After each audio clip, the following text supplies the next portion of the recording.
Do you wish you could get more hot prospects in your DMs so that you can have conversations with them and close more sales and signups for your network marketing business?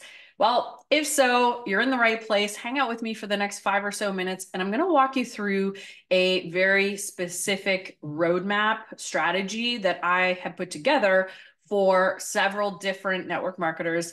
In particular, I put this one together for Kate, and she's in the travel business, and she was telling me I want more business partners, and how do I do that? She's like, my content's falling flat. Nobody wants to do this. I just feel like I'm a little bit at a loss here, and even if I get people in the DMs, they end up ghosting me. I don't know what to say. So if any of those things feel like what you're experiencing, then you're in the right place. And if while I'm doing this, by the way, I can send you this roadmap resource I'm going to walk you through, and I'll even customize it for your particular situation. So just drop me a line down below this video and I'd be happy to do that for you. But for those of you who don't know me, my name is Jen Goodall, and I built a network marketing business to the top 1% or so, maybe 0.5% of the company, not too sure, but multi-millions a year, and personally sold over 20,000 in customer volume in 1 month alone. And so I've gone on to create some pretty incredible systems that leverage the power of organic social media, but paired with $1 and $2 Facebook ads that are super simple to run. But basically, nobody's teaching you this stuff because it's not duplicatable. But I call baloney on that. And I'm teaching you these strategies because it literally can change the game for your business. Okay. So, I teach my reverse viral method and my 3C's two-step framework. And that's what I'm going to walk you through today. Okay. So hang in there. Let's dive in. And I'm just going to share my screen and we'll do this. All right. Okay. So my friend Kate asked me to put together a custom strategy for her. So I did that. She's in the travel business. Okay. She's been doing it for about a year. Her goal was to sign up 10 new business partners. And the platform she uses is primarily Instagram. Okay. So here's the situation as she laid it out for me. I asked her a bunch of questions, and here's kind of the scenario. So currently, how she's finding leads is she's searching hashtags on Instagram. And so she's looking for people that are interested in travel. And I shared with her that I said, well, listen, it's kind of like throwing spaghetti at the wall when you do this, because you're like hunting, you're the hunter, you're looking for people who are interested in travel, which is part of what you can help them with, but you don't actually know if they have a problem. So this is like throwing spaghetti at the wall and crossing your fingers and hoping you get somebody who actually has a problem that you can solve. So it's very much a high, you're going to have to talk to a whole lot of people. You're going to get a lot of rejection because they don't know you at all. And you're probably messaging them or engaging with their content, and they're like, who's this person? So it creates a resistance. And also this is why, next line here, where she says she's getting ghosted.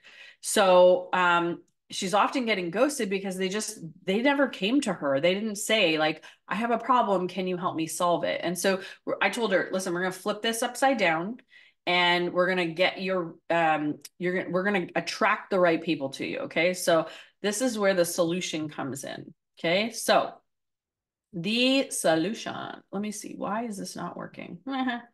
Of course. Let me unhighlight. There we go.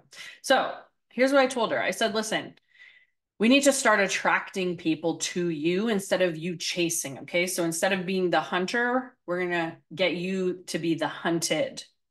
Cool, right? Sounds good. So we're going to attract people who have a very specific problem that you can solve. Okay. So let's just go through this. So let me walk you through my 3C's two-step method here. Okay. So first thing is we need to get really super clear on who the target audience is. Okay. So if you're just trying to speak to anybody who likes to travel, your messaging in your content is going to fail. That's why your content doesn't get a lot of traction because you are trying to talk to everybody. And I know you've probably heard this 1,000 times, but if you're trying to talk to everyone, you're in fact talking to nobody. And, you know, I call it vanilla content. It's just boring, right? It's not hitting home with anybody. So we need to get clear on your target audience. So I asked her, who's your target audience? And she told me teachers. So, because she, you know, your target audience is basically you before you found the solution to your problem.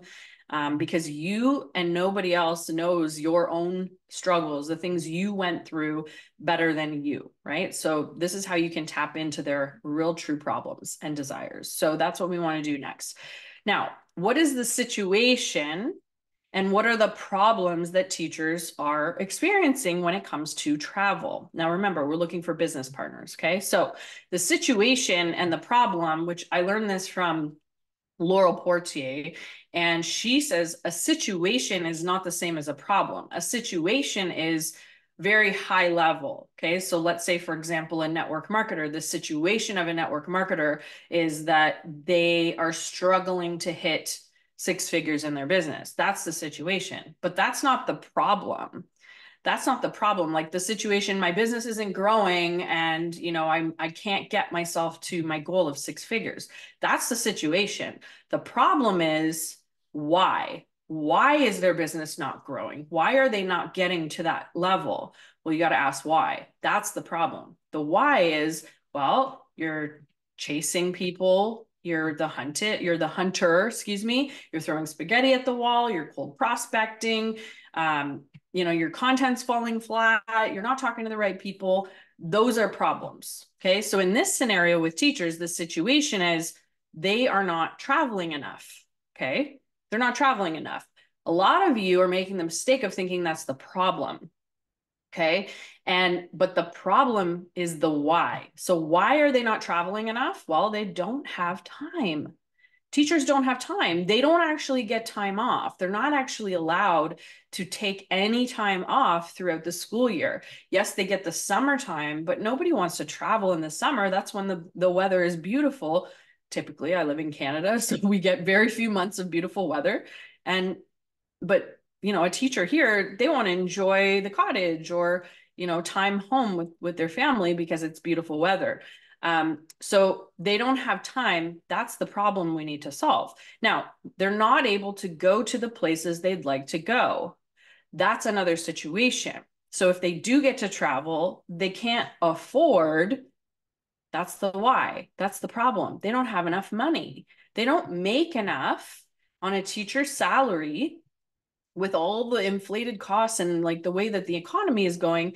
It's too expensive. They can't afford to go to Europe and all the cool exotic places they want to go to, right? So those are the problems that we want to solve. Does this make sense?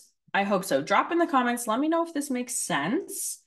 So here's what we got to do next. Okay. We got to figure out what are their desires. This teacher who doesn't have time to travel and doesn't have enough money to go where they really want to go, they desire to travel more, right? So I want you to think about this.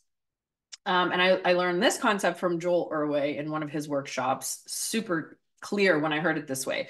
Think about a magazine cover, right? Here, I have a magazine right here. Magazine cover, okay? The image, this is a house and home magazine. So the image is very much a beautiful interior of a home. That's the desire. I want that beautiful kitchen. Okay. I want that beautiful kitchen. That's what I want. That makes me buy the magazine, right? Or that makes me at least be attracted to the magazine. But what makes me buy it is all of the call outs. And we call those demand triggers. Okay. So the call outs, decorating with color, easy tandoori steak at home. So they know that somebody who wants a nice kitchen is probably cooking, right? What else? Actually, there's not a lot of demand. Oh, perfect pools for city and country. So it's a summertime magazine. They're talking about pools. These are the call outs that are going to get me to actually purchase the magazine. That cover, by the way, not a great example. If you look at like a fitness magazine, Shape magazine, look at those power triggers, those demand triggers. It's like lose weight and keep it off.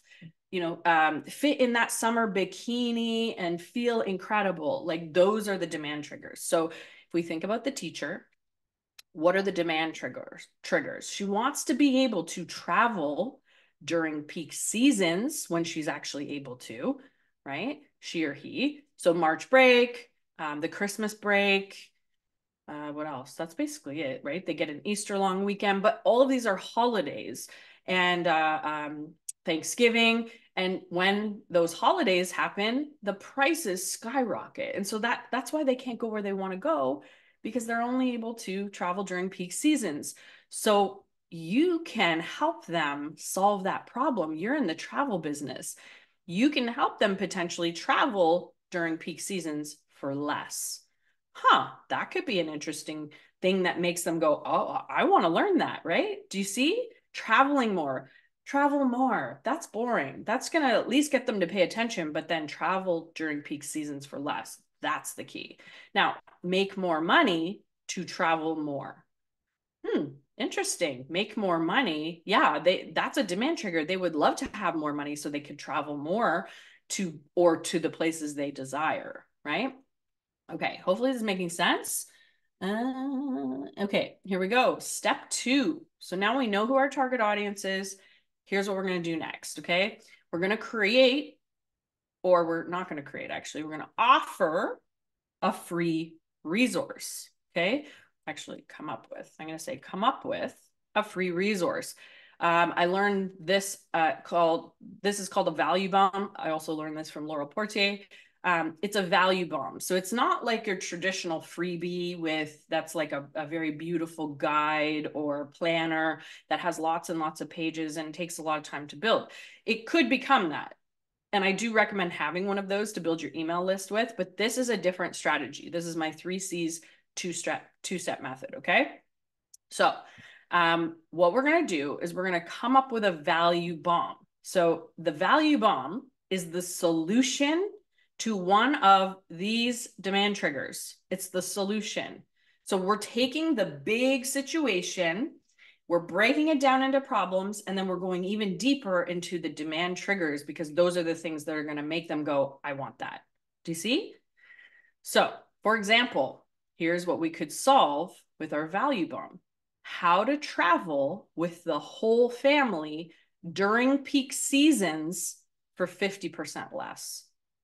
Now, do you think that this target audience of teachers would be interested in having that information? Yes, absolutely. That's solving both of their problems. Cool, right? Now, here's the key. Don't create it until people ask for it, and until, I'll take this a step further, until you actually determine that they need it. All right, so let's do this. Okay, so the next thing we're going to do is we're going to create our two-step post. Okay, so we're going to create a post. Now, this is just an example of a reel. You can do this in any kind of post, a video, a reel, a text with an image. Doesn't really matter. The point is that you have these elements here. So you have a hook on the screen. If it's a reel, we'll talk about the reel. You need a hook on the screen. If it's a text post, it's just the first line is a hook, okay? To get them to capture their attention, get them to read more. Now, you want to make sure that you are speaking to your audience. You're calling out that audience. You want to be very polarizing, and you want to pull in your person, your ideal person, and you want to send away the wrong people, okay? That's a good thing. So that's going to give you really high quality views and leads. So again, lower rejection. People won't be ghosting you the same way, because now you're speaking to the very specific person who has the problem that you can solve. Okay, so attention teachers. Wish you could travel more, but can't afford the insane peak season prices?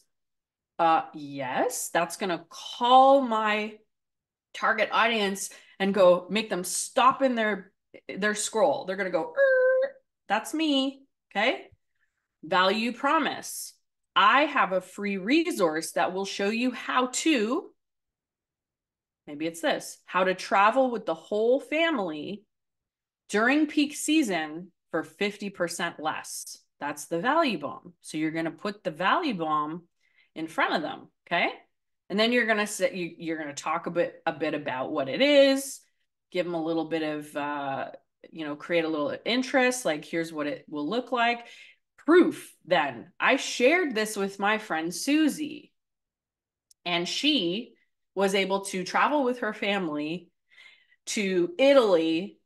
It normally would have cost $20,000 because she traveled during the March break, but she was able to take her family of 4 for less than $8,000, whatever your story is, okay? If you don't have a story of a client that you've helped, I'm sure there's somebody in your company that has achieved this. Go look for stories, okay? Call to action. Drop the word travel below, and I'll send over my free guide, checklist, cheat sheet, whatever it is that you have, okay? Do you see how this works? This is so simple, and you are going to get so many comments. I promise you. Okay, now you're going to take the conversation to the DMs. This is the magic. This is the magic. Okay, so you are, when you're in the DMs, now this is Dan Henry's PCO method. Okay, I learned it from him. You are going to uncover the problem. So I want you to think about this. Don't just send them the value thing, the value bomb. Don't do that, because it will kill the conversation. You want to have a conversation with them. Uncover their specific problem. Listen, ask more questions, diagnose. What is it they're really struggling with? Because maybe the value bomb actually isn't what is going to help them. Do you see? So you can help them in maybe a different way, or maybe you decide you do want to send them the value bomb. Then you're going to find out, what is it costing for them? Okay, so it's like, hey, what is it you're really struggling with? You know what? I just can't afford to travel. I'm working this job. I have not been able to go on any trips because we just can't afford during peak season. Okay, wow. Okay. And so how long has it been since you've been able to go on a trip with your family? My gosh, it's been 3 years. We haven't been able to go on a trip for 3 years. Oh my gosh. Okay. Well, let me ask you, if you were to put that into dollars, like what would be the cost of basically, what is the cost of denying your family being able to go on those trips? Like, how much is that pain worth to you? Like, how much would that have cost you? They go, oh, like the pain. I mean, like, it's devastating for our family. We really are missing out. And these are years we can't get back. Like, that's $100,000 pain. Maybe, or that's a $50,000 pain over the last 3 years. Absolutely. Okay, now they have created a $50,000 pain in their own words, and you're coming in with the solution. And you say, what if I could offer you? And then you offer your business opportunity where, you can get travel for a discount. Not only that, you can earn extra money in your spare time. It won't interfere with what you're doing with your teaching job. And you can travel more with your family because you'll have more money and you'll get to travel at a discount. Would you be interested in having a look at that? Or would you be open? Boom. Do you see how incredibly awesome this is? Okay, so I'm going to wrap it up with that. If this is something, if this has blown your mind, drop a mind blown emoji, and then drop me a line if this is something that you would like me to share with you. I'd be happy to create a customized one for you. Maybe you want me to do, for customers instead of business partners. Happy to do that. I've built these for both, for lots of different people in different companies. So I'll leave it at that, but hope you have an awesome day, and I'll see you soon.